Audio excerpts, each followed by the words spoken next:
ఓం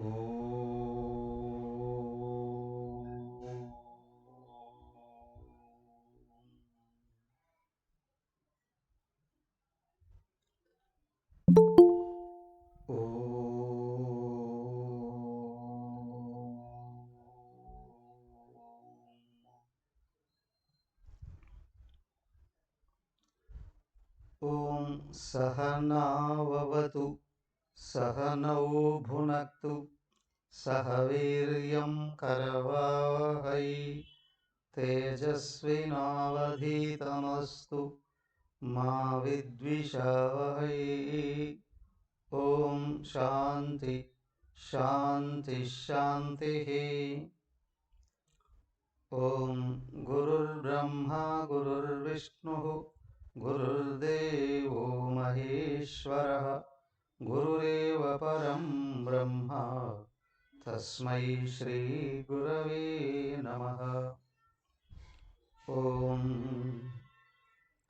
భద్రం కర్ణేభిః శృణుయామదేవాః భద్రం పశ్యేమాక్షభిర్యజత్రాః స్థిరైరంగైస్తుష్టువాంసస్తనూभिः వ్యశేమదేవహితం యదాయుః. స్వస్తి న ఇంద్రో వృద్ధశ్రవాः స్వస్తి నః పూషా విశ్వవేదాः స్వస్తి నస్తార్క్ష్యో అరిష్టనేమిః స్వస్తి నో బృహస్పతిర్దదాతు. ఓం శాంతి శాంతి శాంతి.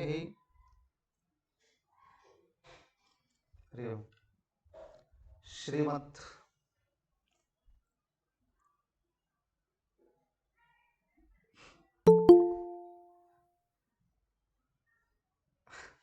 మాండూక్యోపనిషత్తు అండి, 3వ అధ్యాయం అద్వైత ప్రకరణంలో అధ్యయనం చేస్తూ ఉన్నాం.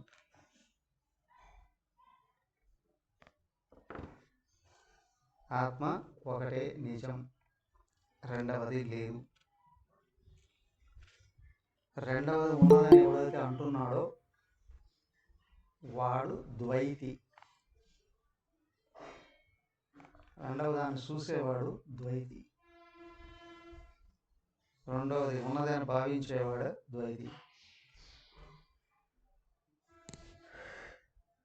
ఏమండి, ఇప్పుడు భిన్నత్వం కనిపిస్తుంది కదా, కానీ ఏకత్వం ఉన్నది అని నమ్ముతున్నావా? ఏకత్వమే ఉన్నది అని నమ్ముతున్నావా? అయితే నువ్వు అద్వైత మార్గంలో ఉన్నావు. అవునండి, ఏకత్వమే కనిపిస్తుంది, అద్వైతాన్ని అందుకున్నావు. మరి కనిపించే భిన్నత్వం ఇది మాయ అండి. మన ఇక్కడ ఆత్మ యొక్క మాయ. భగవంతుడికి నేను అన్యంగా ఉన్నాను, నేను అడిగింది ఆయన ఇస్తాడు అనుకున్నంత వరకు భక్తే, కానీ అది ద్వైత భక్తి. భగవంతుడు ఉన్నాడు, భగవంతుడే ఉన్నాడు, నేను కూడా భగవంతుడే అయి ఉన్నాను. మరి ఏం చేయాలి ఇప్పుడు? అది నమ్ముతున్నా, అది నిరూపించుకోవడానికి కృషి చేస్తున్నా. ఓ, నువ్వు అద్వైత సాధకుడివి, నువ్వు సత్యాన్ని తెలుసుకోవాలని ప్రయత్నం చేస్తున్నావు. ఓకే, ముందుకు వెళ్ళు. సత్యం తప్ప అన్యమైనది కోరుకుంటే రావచ్చు నీ ప్రయత్నాన్ని బట్టి, కానీ సత్యం దూరం అవుతూ ఉంటుంది. ఎవరైతే సత్యమే కావాలి అని కోరుకుని దాని మీదనే దృష్టి పెట్టి నిలబెడుతున్నారో అందుకుంటారు ఇమీడియట్గానే. కానీ మనసు అన్యమైన దాన్ని కూడా కోరుకుంటూ ఉంది, ఒక్కటే కోరుకోవట్లేదు, అనేకాన్ని కూడా కోరుకుంటూ ఉంది. దానికే రెండవది కోరుకున్నప్పుడు మొదటిది మరుగుపడిపోతుంది. అయ్యా, నువ్వు ఆత్మను తప్ప ఏది కోరుకున్నా నీకు సత్యం దృష్టిలోకి రావట్లేదు. ఇంకో విషయం, ప్రపంచంలో ఉపాధులు ఏది ఆచరిస్తే అదే వస్తుంది, అదే కర్మ సిద్ధాంతం. కోరుకున్నది వస్తుందా? కోరుకున్నది ప్రయత్నిస్తే వస్తుంది. నువ్వు కోరుకోకపోయినా ప్రయత్నిస్తే వస్తుంది. ఉపాధులు కర్మ చేస్తున్నాయి అంటే శరీరము, మనసు, బుద్ధి కలిపి పనిచేస్తే ఏదైనా వస్తుంది. కర్మ చేయవలసిన విధానంలో పూర్తి చేసినప్పుడు. కానీ లక్ష్యం ఏకత్వం అయినప్పుడు ప్రపంచంలో వ్యవహారం చేస్తున్న ఫలాలు వస్తూ ఉంటాయి. కానీ నీ బుద్ధిలో లక్ష్యం ఉన్నప్పుడు మనసు దాన్నే అనుసరిస్తుంది. నీ బుద్ధిలో లక్ష్యం లేకపోతే మనసు ఇష్టపడదు. మనసు ఇష్టపడకపోతే ప్రయత్నమే చేయలేదు. కాబట్టి లక్ష్యం ఉండాలి, రెండవది ఇష్టం ఉండాలి, మూడవది లోపల సమర్పణ ఎక్కడైతే ఉందో ఆత్మకు, జీవుడికి అంతరం కరిగిపోతూ వస్తుంది. అదే కారణ శరీరం, అజ్ఞానం కరిగిపోతూ వస్తుంది. కానీ అయ్యా దేవుడు ఉన్నాడు, జీవుడు ఉన్నాడు, ప్రపంచం ఉంది అని నమ్ముతున్నావా? నువ్వు ఏకత్వాన్ని గుర్తించలేవు అంతే. కాబట్టి నువ్వు ద్వైతివి. ఎందుకు? నీ దృష్టిలో ద్వైతమే ఉంది. నువ్వు దాన్నే రుజువు చేసుకోవడానికి ప్రయత్నం చేస్తున్నావు, దాన్నే నిరూపించుకోవడానికి ప్రయత్నం చేస్తున్నావు. నువ్వు అందులోనే ఉంటావు. ఇది అవునా? ఇంతవరకు 17వ ఖారీఫ్ వరకు వచ్చాం.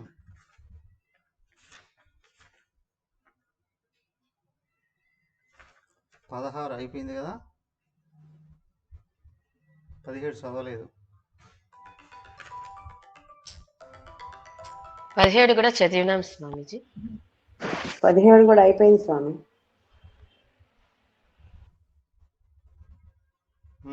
17 ఒకసారి చదువుదాం. 18 కూడా చదివామా?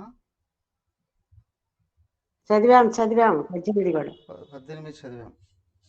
సో ఇక్కడ చెప్పింది 17లో, అయ్యా నువ్వు భిన్నత్వం ఉంది అని అనుకుంటున్నావు అంటే ఖచ్చితంగా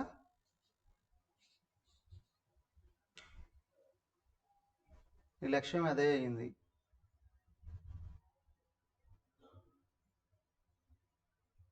కాబట్టి నువ్వు దాంట్లోనే ఉంటావు. కానీ లక్ష్యం ఏకత్వం అయ్యి ఉంటే దాన్ని అర్థం చేసుకోవడానికి కృషి చేస్తావు. ఇలా అద్వైతం పరమార్థోహి ద్వైతం తద్భేద ఉచ్యతే తేషాముభయథాద్వైతం తేనాయం న విరుధ్యతే. అక్కడ చెప్పారు, అయ్యా ద్వైతానికి అద్వైతానికి విరుద్ధమే. ఎందుకంటే అది అద్వైతం అనుకోడు, ద్వైతే అనుకుంటాడు. ఎందుకు? పరమాత్మ కంటే అన్యమైంది ఉంది అని గుర్తిస్తున్నాడు వాడు. కాబట్టి అయితే ఏంటంటే మరి వేదాల్లోనే చెప్పారు కదా అండి, వేదం ప్రథమ భాగం పూర్వభాగం అంటారు. ఏది?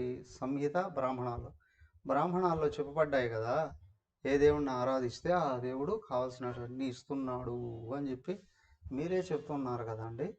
మరి నిజమా అబద్ధమా? అయ్యా దానికే అన్నారు, అక్కడ మొదట చెప్పబడింది. అవునా? ఎందుకు? సాధకుడు ప్రాథమిక దిశలో ఉన్నాడు కాబట్టి.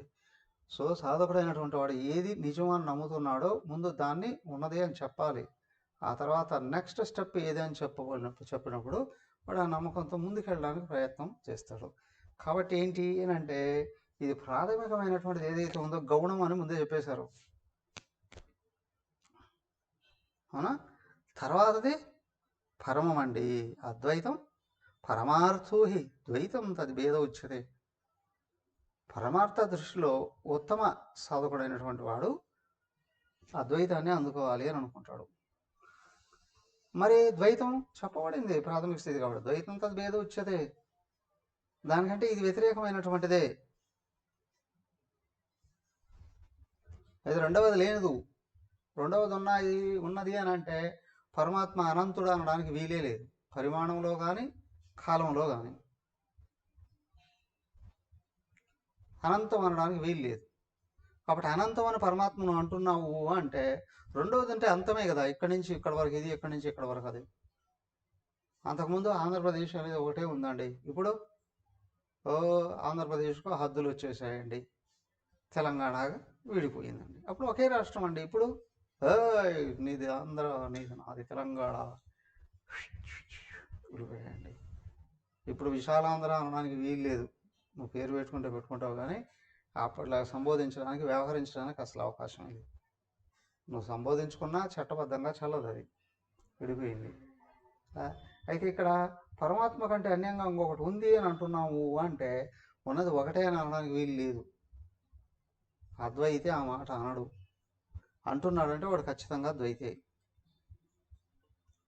తేషాం ఉభయదా ద్వైతం తేనాయం విరుధ్యతే కదా. ద్వైతులైనటువంటి వాళ్ళు రెండింటిని చూస్తూ ఉన్నారు, దృశ్య ప్రపంచాన్ని, దేవాళ్ళను చూస్తూ ఉన్నారు. అయ్యా దేవుళ్ళలో కూడా అనేకత్వాన్ని చూస్తున్నారు, అవునా. వాళ్ళకి లేదు, బ్రహ్మ విష్ణు మహేశ్వరులకి భేదం లేదు, కానీ ఇక్కడ భేదాలు కల్పిస్తూ ఉన్నారు. బ్రహ్మ విష్ణు మహేశ్వరులకి భేదం కల్పిస్తున్నారు, అవునా. సో కాబట్టి ఏంటి అనంటే, భేదాన్ని ఎందుకు చూస్తున్నావయ్యా? నాకు కనిపిస్తుంది చూస్తున్నా. ఓహో, నీకు కనిపిస్తుంది అని అంటే అక్కడ ద్వైతమే ఉంది, అద్వైతం నీకు కనిపించలేదు అని అంటున్నావు, అవునా. మరి ఏది ఉంటే అదే కదా కనిపిస్తుందండి. చదువురాని వాడిని ఏమైనా అక్షరాలు చూపించి అక్కడ ఏముందంటే నాకు తెలియదు అని అంటాడు.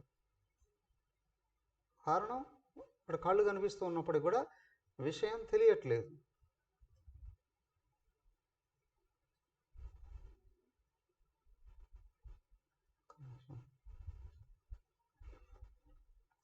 వాడికి విషయం గోచరించట్లేదు, కారణం వాడికి తెలుసుకునేటువంటి శక్తి లేదండి.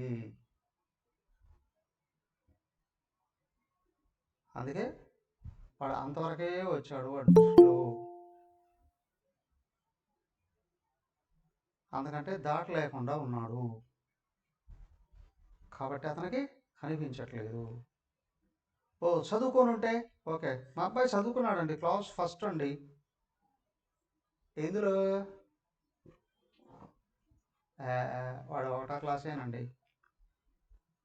వాడు క్లాస్ ఫస్ట్ అయితే ఎంతవరకు తెలుసు వాడికి? ఒకటో క్లాస్, 5వ క్లాస్ గురించి తెలుసా?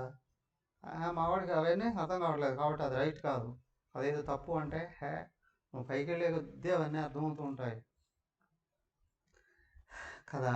నువ్వు ఇక్కడ నుండే అవి తప్పు అని చెప్పడానికి వీలు లేదు. దానికి దృష్టి సూక్ష్మ, జ్ఞానం పెరిగే కొద్దీ దృష్టి సూక్ష్మం అవుతుంది, విషయాల్ని గుర్తించేవి.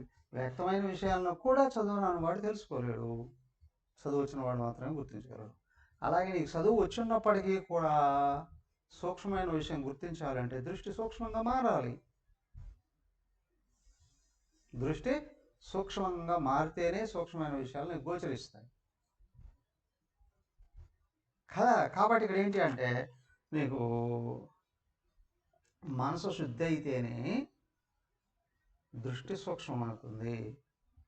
నీకు భగవంతుడు కావాలి అని అనుకున్నప్పుడు మనసు అన్యమైనది కోరుకోకుండా నిగ్రహించుకున్నప్పుడు శుద్ధమవుతుంది. అప్పుడు బుద్ధిలో దృష్టి ఏకాగ్రమై భగవంతుడి వైపు తిరగడానికి అవకాశం ఉంటుంది. చదువుకే పంపిస్తున్నారండి, మా వాడు అన్నిట్లో ఫస్టే కానీ చదువులో తప్ప. నువ్వు చదువులో క్లాసు పాస్ అయితేనే పై తరగతులకు వెళ్ళడానికి అవకాశం ఉంది. అదేగా ఈ సంవత్సరం మాత్రం అక్కడ ఉంటా ఉండే, తర్వాత తోసి పారేస్తారు పక్కకి. ఏదో 10th క్లాస్ వరకు మళ్ళీ కూర్చోబెట్టచ్చు, కానీ ఆ తర్వాత కూర్చోబెట్టరు, తీసి పారేస్తారు, అయిపోయింది పోను కదా. సో ఇక్కడ ఏంటంటే, నువ్వు ముందుకు వెళితేనే తెలుస్తుంది. దానికి అసలు నీ లక్ష్యమే ద్వైతం అయ్యి ఉంటే నీకు అద్వైతం గోచరించదు.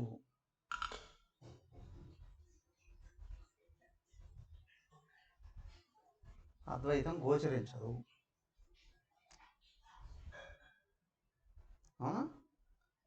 ద్వైతి జీవులలోనూ భేదాలు చూస్తాడు,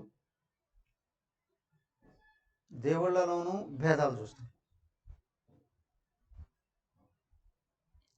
కాబట్టి అద్వైతం ద్వైతాన్ని ఒప్పుకోదు. ఇది నిజం అని అది ఒప్పుకోదు.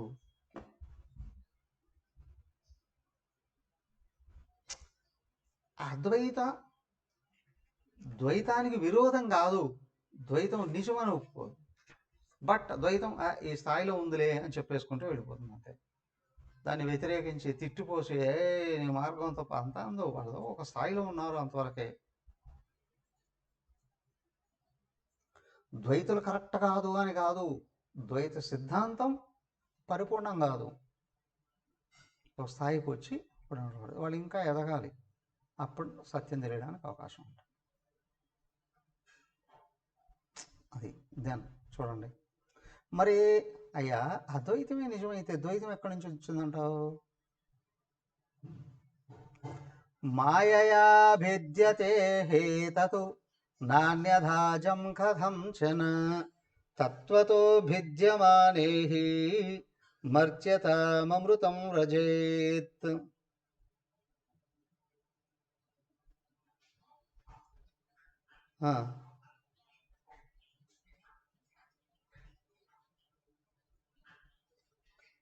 అదం అచం హి ఏతతో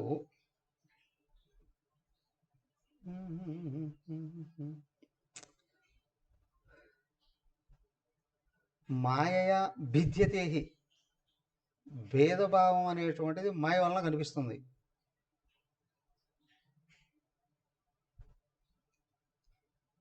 అనేదా అజం కథంచన.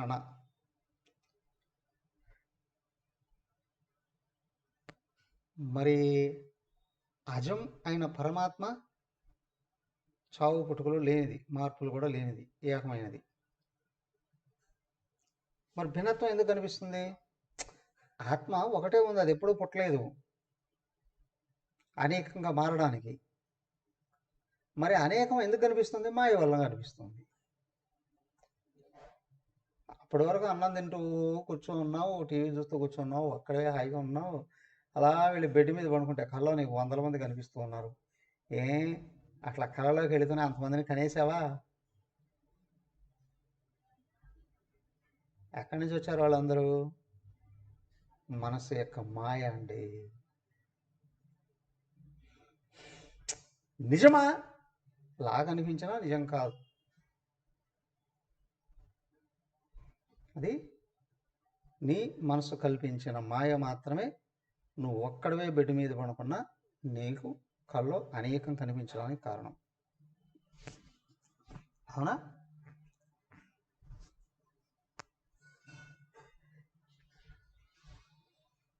ఒకవేళ పడుకున్న నువ్వే కళ్ళు అనేకంగా మారావు అనేటట్లయితే,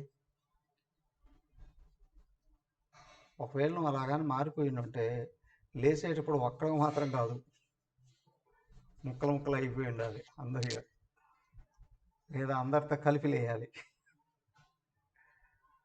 అవునా? ఒక రోజు కల్లోకి వెళ్ళి ఒక గంపడు పిల్లల్ని తీసుకొని వచ్చి, మా ఇల్లు పట్టట్లేదంటే మా ఊర్లో వాళ్ళందరూ అలాగే తీసుకుంటే ఊరు పట్టదు, దేశం పట్టదు, ప్రపంచం పట్టదు. కళ్ళకి వెళ్ళి కనిపించిన వాళ్ళందరినీ బయటికి పట్టుకొని వచ్చేటట్లయితే కదా. కళ్ళకి వెళ్ళేటప్పుడు అక్కడే, కళ్ళ నుంచి లేచినప్పుడు అక్కడే. కళ్ళ మాత్రం అనేకం కనిపించింది నిజం కాదులే అంటే నీ అక్కడ నమ్ముతూ ఉన్నావు. మరి ఇక్కడ పైకంగా కనిపించేటువంటివన్నీ ఇవి నిజం, అది నిజం కాదులే అండి, ఇది నిజం. ఇది కానీ నువ్వు నిజం అనేటట్లయితే మరి ఏకమైన ఆత్మ కూడా లేదు అనే కదా అర్థం. తత్వతః విద్యమానేహి. ఆ తత్వం పరమాత్మ అనేకంగా మారిపోయాడు అంటే అమృతం మర్త్యతావ్రజేత్. అమృతము అని అన్నావే అక్కడ, అమృతం కానిది అని. ఇప్పుడు ఆ అమృతం కూడా మరణించింది అనాలి. ఎందుకు? సృష్టిలో పుట్టిన వాళ్ళందరూ నశిస్తున్నారుగా. అవునా? సృష్టిలో కనిపించిన వాళ్ళందరూ నశిస్తున్నారుగా. పరమాత్మయే అనేకంగా మారాడు అని కానీ అనేటట్లయితే పరమాత్మ కూడా చచ్చిపోతాడు. మరి ఇంతకుముందు చెప్పారు కదండి, అనేకంగా కనిపిస్తున్నది కూడా ఏకమైన పరమాత్మ అని. కల్పన అన్నారు అక్కడ. పరమాత్మ విభజించబడలేదు. పరమాత్మ పుట్టను లేదు, పరమాత్మ విభజించబడను లేదు. దానికే ఫస్ట్లోనే ఆకాశం యొక్క ఎగ్జాంపుల్ ఇచ్చారు. ఆకాశం ఎప్పుడూ ఒకటే గోడలు కట్టడం వలన అనేకంగా గోచరిస్తూ ఉంది. అవునా? లేదా పాత్రలలో అంటే ఘటాకాశం, మఠాకాశం, మహాకాశం ఏ విధంగా చెప్పిన నీళ్ళ ద్వారా విభజించబడిన ఆకాశం ముక్కలేం అయిపోవట్లేదు. దాంట్లోనే రకరకాల పదాలు తయారవుతున్నాయి. అలాగే దేహాలు తయారవుతున్నాయి పరమాత్మలో. కానీ అంతటా ఉన్నవాడే ఈ దేహం తయారైనప్పుడు దాంట్లోంచి వ్యక్తం అవుతున్నాడు, గోచరించాడు. అక్కడ కూడా ఉపాధి గోచరిస్తుంది. కాబట్టి పరమాత్మ పుట్టట్లేదు. అయ్యా ఉపాధులు పుడుతూ ఉన్నాయి, కానీ ఉపాధులు మారుతాయి. మరి ఉపాధులు పుడుతున్నాయి కదా, ఇది కూడా మాయేనండి అన్నారు. మనోకల్పనే అన్నారు. అందుకే కళ చూపించారు. కళలో నిమిషాల వ్యవధిలో అనేకం గోచరిస్తూ ఉంది కదా. అలాగే మెలకువలో కూడా మహా మనస్సు మాయ అదే అనేకంగా గోచరించేటట్టు చేస్తుంది. కానీ ఇక్కడ నువ్వు ప్రయత్నంతో దేహేంద్రియ మనోబుద్ధులకు అన్యమై నిన్నుగా నువ్వు గుర్తిరిస్తే, నీలో నువ్వు ఉంటే అందరిలో ఉన్నాయి నేను ఒకటి అని తెలుస్తుంది. తెలియకపోవడానికి కారణం అజ్ఞానము, అజ్ఞానానికి కారణం అహంకారం, అహంకారానికి కారణం ప్రపంచం మీద ఆసక్తి. నువ్వు విషయ ఆసక్తి వదిలితే అహంకారం కరిగించుకునే శక్తి వస్తుంది. ప్రపంచంలో ఉన్న విషయాల్లో భాగమే దేహం కూడా. దాని ఒకటి అహంకారం, ఉండదు మమకారం అన్నాం. అక్కడ మమకారం వదిలితే అహంకారం వదిలించుకునే మార్గం తెలుస్తుంది. ఇక్కడ అహంకారం వదిలిందా అజ్ఞానం ఎగిరిపోతుంది. అహంకారం ప్రతిరోజు తాత్కాలికంగా మార్పులు చెందుతూ ఉంది. జాగ్రత్తలో ఉన్నట్టు స్వప్నంలో ఉండట్లేదు. జాగ్రత్తలో కూడా ఎప్పుడూ ఒక విధంగా ఉండట్లేదు. స్వప్నంలో కూడా అన్ని స్వప్నాల్లో ఒక విధంగా ఉండట్లేదు. ఇంతేందో మారిపోతూ ఉన్నటువంటిది. దీన్ని ఎందుకు పట్టుకోను అంటే నువ్వెవరో తెలియట్లేదు కాబట్టి మారిపోయేదంతా నేను అనుకుంటున్నావు. నీ మీద నీకున్న అజ్ఞానాన్ని తొలగించుకుంటే, నేను ఆత్మను కానీ గుర్తిస్తే అక్కడ గోచరిస్తుంది అందరిలో ఒక్కటే ఉంది. సదా సర్వగతోప్యాత్మ న సర్వత్ర అవభాసతే. అంతటా అందరిలో ఏకమై ఆత్మ ఉన్నప్పటికి కూడా కనిపించట్లేదు. స్వచ్ఛేషు బుద్ధీషు ఏవ అవభాసతే. స్వచ్ఛమైన బుద్ధులలోనే గోచరిస్తూ ఉంది. బుద్ధి శుద్ధమైతే నిశ్చలంగా ఉంటే అప్పుడు నువ్వు తెలియబడుతున్నావు. నేను ఉపాధులకు అన్యంగా ఉన్నప్పుడు అందరూ కూడా అన్యంగానే కదా ఉన్నారు కదా. ఏమయ్యా అందరిలో ఉన్న ఆత్మ వేరువేరుగా ఉండొచ్చు కదా. సరే, వేరువేరుగా ఉన్నది అని నువ్వు కానీ అనేటట్లయితే నీకు కనిపిస్తుందా వేరువేరుగా ఉన్నట్టు?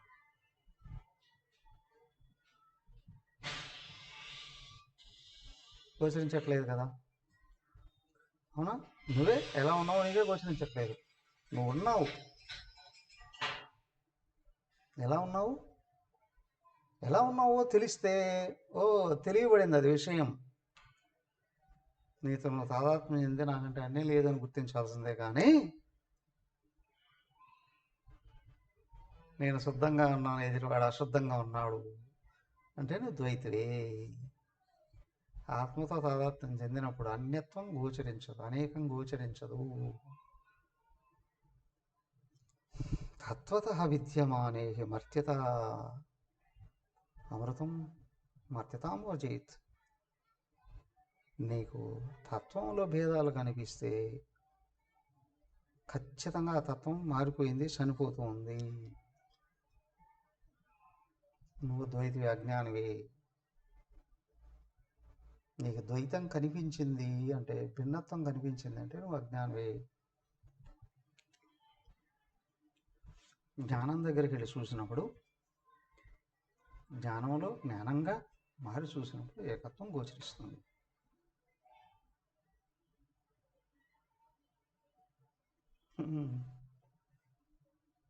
సో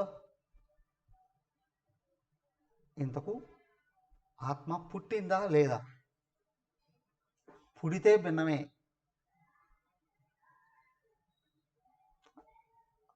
అనుకుంటే నువ్వు ద్వైతివే.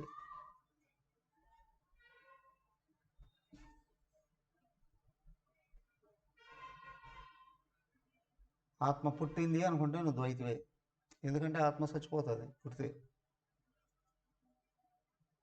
నీకు మొదటికే మోసం. చూడండి, మా దేవుడు మళ్ళీ పుడతాడు అని అంటే చచ్చిపోయాడు కదా ఇంతకుముందు, అవునా కదా?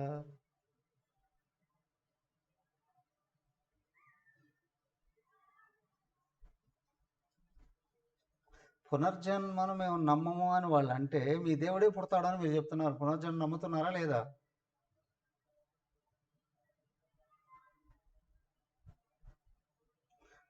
పోయిన వాళ్ళు పైలోకాలకు వెళతారు, స్వర్గానికి వెళతారన్నారు. మరి పునర్జన్మ నమ్ముతున్నారా లేదా? అవునా కదా? మరి అలాంటప్పుడు దేహానికి అన్యంగా ఉన్నట్టే కదా జీవుడు. అయ్యా, గుడ్డివాళ్ళు కలిసి అవునా వస్తువుల అందాన్ని పొగుడుకున్నట్టుంటుంది. అబ్బాయి అంత అందంగా ఉందిరా, ఇది బాగలేదురా, అది వికారంగా ఉందిరా, ఇది మాత్రంగా ఉందిరా, ఇట్లాంటి మాట్లాడుకున్నాడు. పిచ్చోళ్ళు, గుడ్డి వాళ్ళకి విషయాలలో అందం ఏ విధంగా గోచరిస్తుంది కదా. కాబట్టి మీ సిద్ధాంతంలోనే లోపం ఉంది. అవునా? ద్వైతం నశించినట్టే మీ సిద్ధాంతాలు కూడా నశించిపోతాయి. సో నువ్వు ఆత్మను నమ్మేటట్లయితే గుర్తించాలి. ఏమని? ఇదిగో 20. అజాతస్యైవ భావస్య జాతిమిచ్చంతి వాదినః అజాతో క్షమృతో భావో మర్త్యతాం కథమేష్యతి.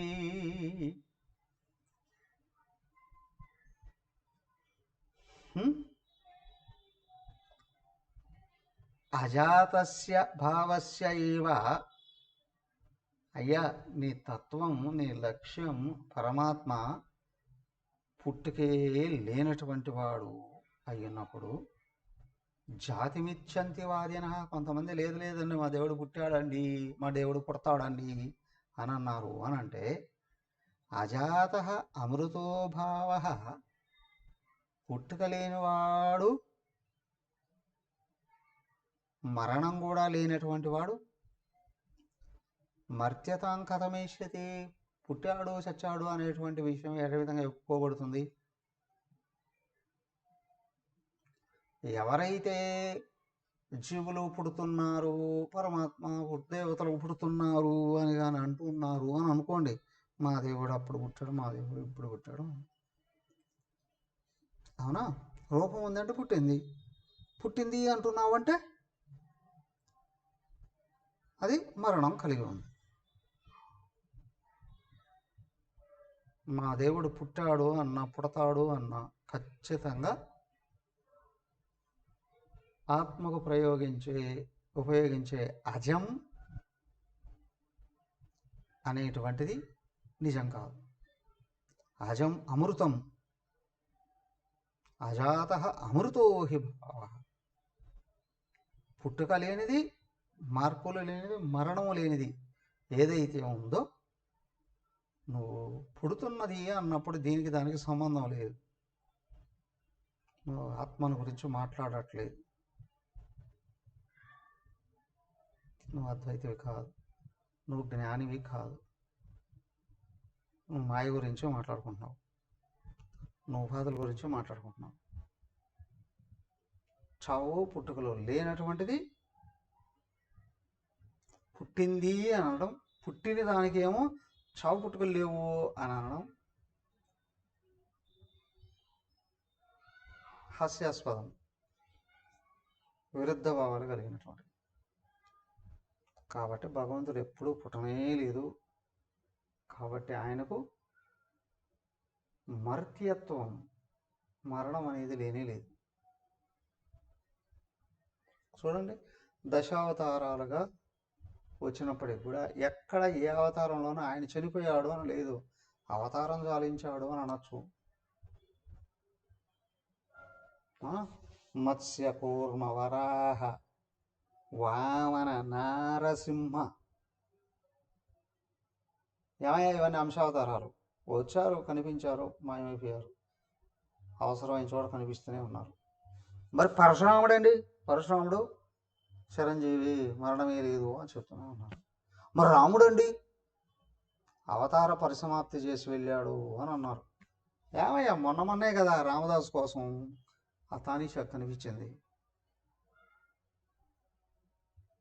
కొన్ని వందల సంవత్సరాల క్రితమేగా భద్రాద్రిలో వచ్చి వెలిసింది. ఎప్పుడో త్రేతాయుగంలో ఉన్న ఆయన మళ్ళీ ఇప్పుడు ఎట్లా కనిపిస్తానండి? మొన్నమనేగా కాశీలో ఆ తులసీదాసు కోసం, ఆ రామాయణాన్ని ఆయన్ని రక్షించడం కొరకు ఆ గుడిసెకే కావలి కాస్తూ ఉండింది. ఇట్లాగ ఎంతమందికి కనిపించారు? లేకపోతే ఎలా కనిపిస్తాడండి? మరి కృష్ణుడు అండి, కృష్ణుడు కూడా ఆయన చెప్పాడు పలా సమయంలో నేను అవతార పరసమాప్తి చేసేసి వెళ్ళిపోతాను అని. ఆ ద్వాదశ స్కందంలో స్పష్టంగా కనిపిస్తుంది, అందరూ చూస్తున్నారు. దేవతలు, ఋషులు, అవునా, వాళ్ళు చూస్తూ ఉండగానే ముందే ఆయన వాహనం, ఆయన ఆదిశేషుడు ఉన్నాడే, ఆయన పాము రూపం ధరిస్తే ఈయన దాని మీద హాయిగా చతుర్భుజుడై కూర్చొని అందరూ చూస్తూ పొగుడుతూ ఉండగానే అలాగా పైకి వెళ్ళిపోతారు. ఆ రూపాన్ని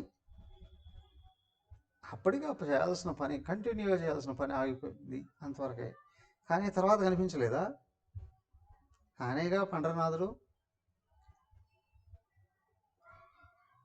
పుండరీకుడు ఆయనేగా, పండరనాథుడు ఆయనేగా.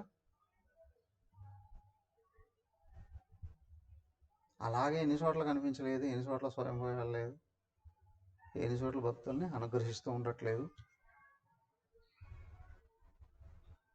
అజాత అమృతో భావ, పుట్టుక లేదు, మరణము లేదు. కథం మర్త్యతాం ఏష్యతి, అలాంటి వాడు ఆయన ఎట్లా మరణిస్తాడు? మరణం అంటే ఇంక లేదని కదా. కానీ మన పునర్జన్మ సిద్ధాంతంలో కూడా ఏం చెప్తున్నాడు? ఇక్కడ వదిలేసి ఇంకో చోటుకి వెళ్తున్నాడు అని అంటున్నారు కదా. సంబోధించింది సూక్ష్మ శరీరాన్ని అయిపోయినప్పటికి కూడా ఆయన లేడు అని అనట్లేదుగా. ఏమండి, జీవుడు ముక్తుడు అయిపోయాడంటే అప్పుడు లేడుగా. జన్మ లేదని అంటున్నారు కానీ ఆయన లేదని అనట్లేదు కదా. కదా, జీవుడు మోక్షం పొందాడంటే పరమాత్మని తెలుసుకున్నాడు, రియలైజ్డ్ కదా. నేను దేహం కాదు ఆత్మ అని తెలుసుకున్నాడు. ఆయనకు చావు లేదు, అంతే. శాశ్వతలుగా పుట్టాల్సిన అవసరం లేదు. అప్పుడు కూడా ఆయన ఏం పుట్టలేదు, ఉపాధులే, స్థూల సూక్ష్మ శరీరాలే మార్పులకు లోనవుతున్నారు. స్థూల శరీరం పుడుతుంది, పోతుంది. సూక్ష్మ శరీరం, స్థూల శరీరం పోయిన తర్వాత ఇంకో చోటుకి వెళ్ళి తెచ్చుకుంటుంది. ఈ సూక్ష్మ శరీరం కూడా కారణ శరీరం ఉన్నంత వరకే ఉంటుంది. వ్యక్తి నేను దేహం కాదు ఆత్మను కనుక్కున్నాడా, కారణ శరీరం కరిగిపోయింది. స్థూల శరీరం ఉన్నంత వరకే ఆ సూక్ష్మ శరీరం జ్ఞాన రూపంగా వ్యక్తం కావచ్చు. మరణ సమయంలో కూడా ఆత్మను గుర్తు చేసుకున్నాడా, ఇక సూక్ష్మ శరీరం కూడా జన్మించడానికి అవకాశం లేదు. సో కాబట్టి ఏంటి అని అంటే, ఉపాధులు పుడుతున్నట్టు పోతున్నట్టు చెప్తూ ఉన్నారు, కానీ ఆత్మ పుట్టింది కానీ పోయింది కానీ అస్సలు నిజం కాదు. ఏమండి? సో ఆత్మకు పుట్టుక లేదు, అది ఉంది. ఉపాధులు ఉన్నప్పుడు స్థూల సూక్ష్మ శరీరాలు కలుసుకుంటే అది వ్యక్తం అవుతుంది. స్థూల సూక్ష్మ శరీరాలు విడిపోతే అది కనిపించదు. శరీరంలో ఉన్న కనిపించట్లేదు కదా, సూక్ష్మంగానే వ్యవహరిస్తూ ఉన్నాడు. అందరూ అంటారు చచ్చిపోయిన తర్వాత పోయాడు అని. ఆ పోయినోడెవడు, ఉన్నోడెవడు? నువ్వు చూసిన శరీరం ఇక్కడే ఉంది, అవునా? చనిపోయిన తర్వాత కూడా ఉంది.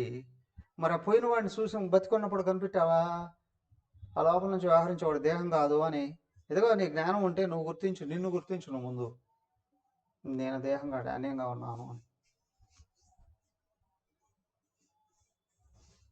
అప్పుడు పోయేదేంటి, ఉండేదేంటి, కనిపించకుండా వెళ్ళిపోయేదేంటి, అన్నీ తెలుస్తాయి. సో కాబట్టి ఇదిగో ఈ డిస్కషన్ని ఇక్కడ ఒక విధంగా పూర్తి చేస్తున్నారు. ఎలా చూడండి,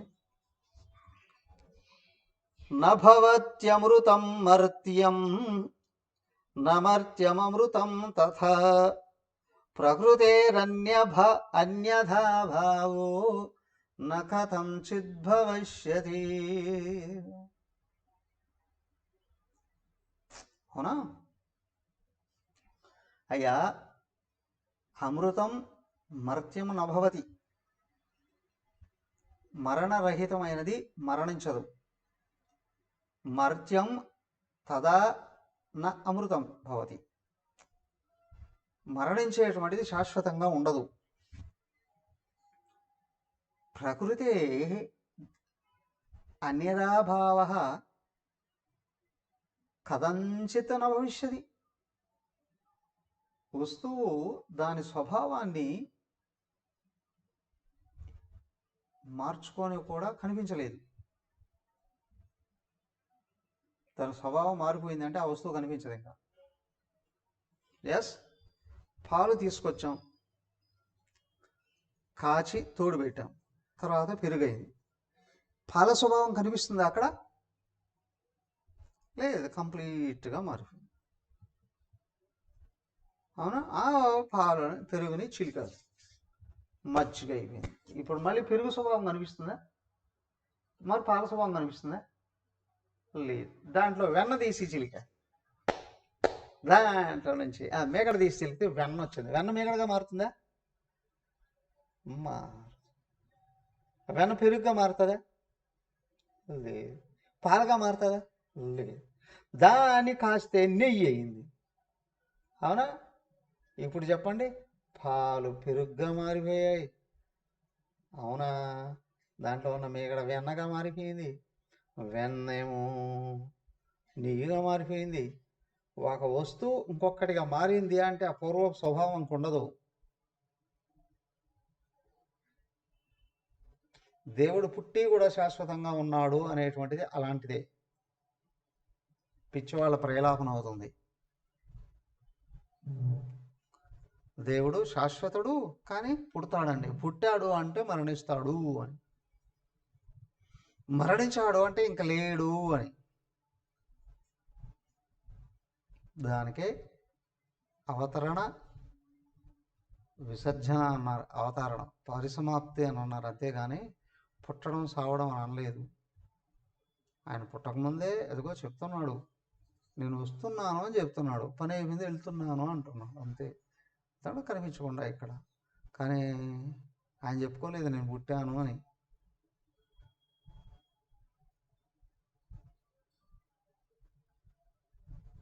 అనిద్రం అస్వప్నం అజం.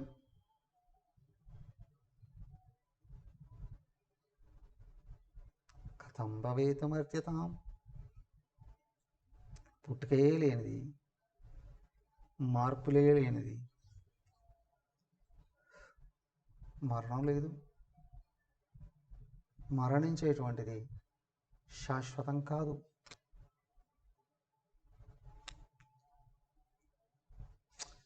భగవంతుడు కనిపించకుండా అవతార పరిసమాప్తి అయిన తర్వాత కూడా కనిపిస్తున్నాడు. కానీ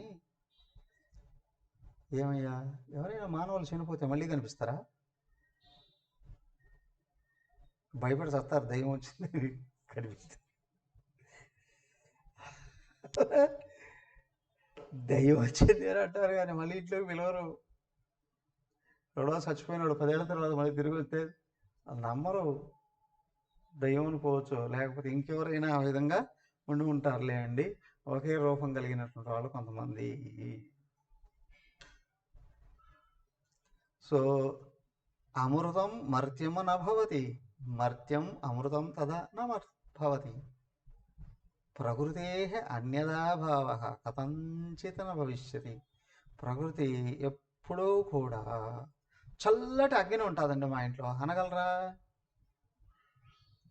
అగ్ని చల్లగా ఉందండి మా ఇంట్లో అంటారా? నో. మా ఇంట్లో ఐస్ గడ్డ వేడిగా ఉంటుందండి అనగలరా? చెప్పగలరా? నో.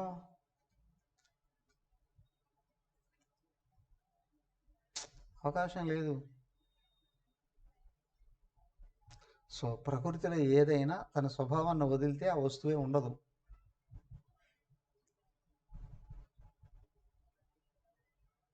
కాబట్టి పరమాత్మ కూడా పుట్టాడు అన్నామంటే ఇంక పరమాత్మ లేడు అని అర్థం. చచ్చిపోతాడు, లేడు అని.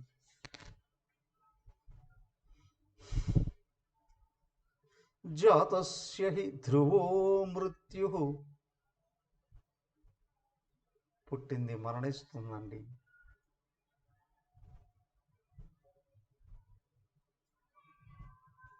ఏమండి మళ్ళీ కూడా అన్నారు కదా ధ్రువం జన్మృతస్య చ.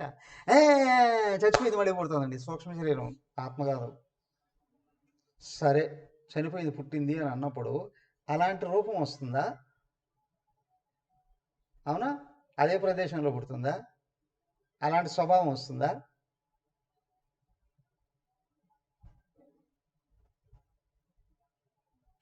కదా. ఏమయ్యా, చనిపోయింది దేహం కదా, దేహం మళ్ళీ వస్తుందా? ఇంపాసిబుల్. పుట్టింది దేహం, చనిపోయింది దేహం, చనిపోయిన దేహం మళ్ళీ రాదు.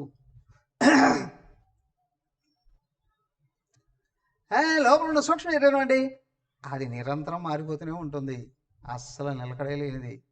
అది నిజమే కాంది. ఈ క్షణంలో ఉన్నట్టు రేపు క్షణంలో ఉండదు. ఏమయ్యా, ఆ సూక్ష్మ శరీరం మళ్ళీ పుట్టి గుర్తించి ఆ ఇంటికి వస్తుందా? అవునా?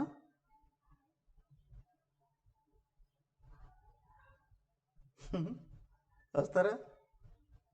భర్తే చనిపోయి మళ్ళీ ఆ ఇంటికి వచ్చి నువ్వు నా భార్య అని అంటాడా? భార్య చనిపోయి మళ్ళీ ఇంటికి వచ్చి నువ్వు నా భర్త అని అంటారా? అవకాశం లేదు కదా. ఒకసారి ఆడి దేహం పోయిందంటే ఆ దేహం రాదు, ఆ లోపల ఉన్న సూక్ష్మశరీరం కూడా గుర్తించదు.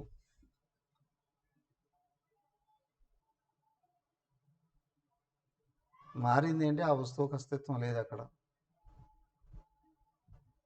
చిన్నపిల్లాడే యువకుడు అవుతున్నాడు, యువకుడు అయిన తర్వాత మళ్ళీ చిన్నపిల్లాళ్ళకి కనిపిస్తాడా? ఈ యువకుడే ముసలివాడు అవుతున్నాడు, ముసలివాడు కోరుకోవచ్చు నేను యవనంలో ఉన్నట్టు ఇప్పుడు రావాలి అని, అందరూ కోరుకోవచ్చు, కానీ వస్తారా? రారు.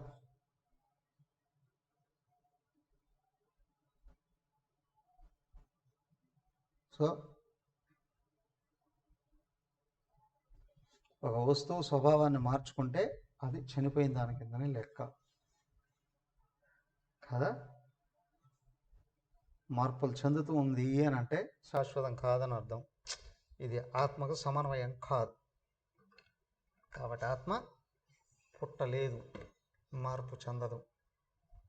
మరణం అనడానికి వీలే లేదు. మరణించిందంటే లేనే లేదని అర్థం. చూడండి, స్వభావేనామృతో యస్య భావో గచ్చతి మర్త్యతాం కృతకేనామృతస్తస్య కథం స్థాస్యతి నిశ్చలః. ఉమ్. స్వభావేన అమృత యస్య, తన స్వభావంలో అమృతత్వమే అయ్యింది. మర్త్యతాం గచ్చతి, కానీ అది చనిపోతూ ఉందండి. మరి అమృతం అని ఎందుకన్నావు? చావులేదనే కదా అమృతం అంటే. కానీ చనిపోతుంది ఏంటంటే నీ తిక్కలోడు అయి ఉండాలి. అలాంటప్పుడు కృతకేన అమృతస్య కథం స్థాస్యతి నిశ్చల. అయ్యా, ఆ శాశ్వతమైనటువంటిది ఏదైతే ఉందో అది మరణించింది అన్నప్పుడు మళ్ళీ శాశ్వతముగా ఏ విధంగా ఉండగలదు? దానికే చెప్పారు బంగారం శాశ్వతం అయ్యా, నగలు అశాశ్వతము అన్నారు. అంటే నామరూపాలు అని. కానీ బంగారం అట్లాగే ఉంటుంది అన్నారు. అలాగే ఇక్కడ ఆత్మ శాశ్వతమయ్యా, ఆత్మలో మార్పులు లేవు, నామరూపాలలో మార్పులు ఉన్నాయి. దానికి ఇది మిథ్య. నామరూపాలు మిథ్య, ఆత్మ శాశ్వతం. ఆత్మ మార్పులు లోను కాదు. బంగారం మారదు, తయారు చేయబడిన ఆభరణాల్లో మార్పులు జరుగుతూ ఉంటాయి. సరేనండి, బంగారం వెండిగా మారుతుందా? ఇంపాసిబుల్. బంగారం వెండిగా మారుతుంది. బంగారం ఎక్కడుంది ఇంకా? కాదులే, వెండి బంగారంగా మారుతుందా? ఇంపాసిబుల్. అలాగా కూడా కాదు.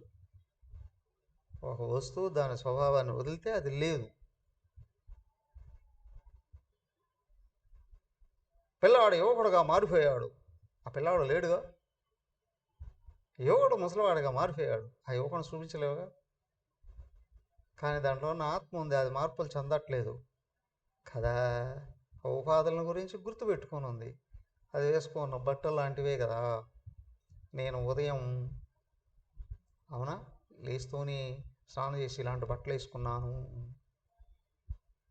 ఆ తర్వాత ఆఫీస్కి వెళ్ళేటప్పుడు ఉన్నాయి. సరిగా వచ్చిన తర్వాత వాకింగ్కి వెళితే ఇట్లాంటి బట్టలు వేసుకున్నాను. వచ్చి మళ్ళీ స్నానం చేసి అవునా ఇంట్లో ఉండేటప్పుడు ఇంకొక రకం బట్టలు వేసుకున్నాను. తర్వాత ఆఫ్ కోర్స్ నైట్ డ్రెస్ వేసుకున్నాను.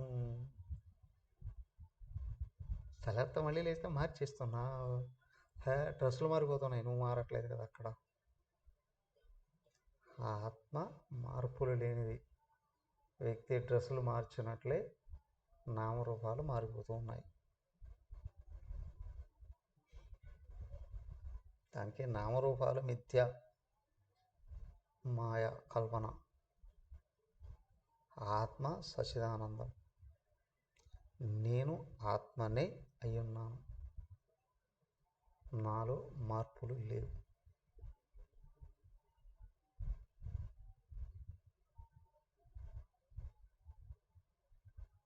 Yes are no?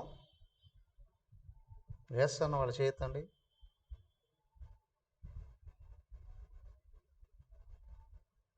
అంటే అందరూ నో అంటున్నారా?